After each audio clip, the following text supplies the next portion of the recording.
Church begins at home. Your family is your first church. Before you come to church, church begins at home. That's why we must bring up those young ones in godly ways.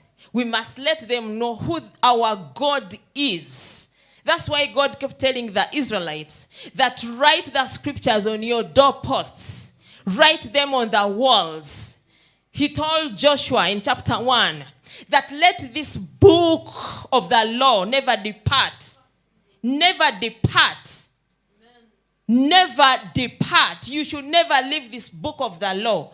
Keep reading and meditating on it day and night so that you may be able to do all what is in that book.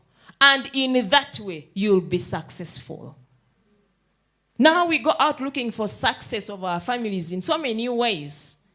But the first foundation that the Lord gave to us is His word.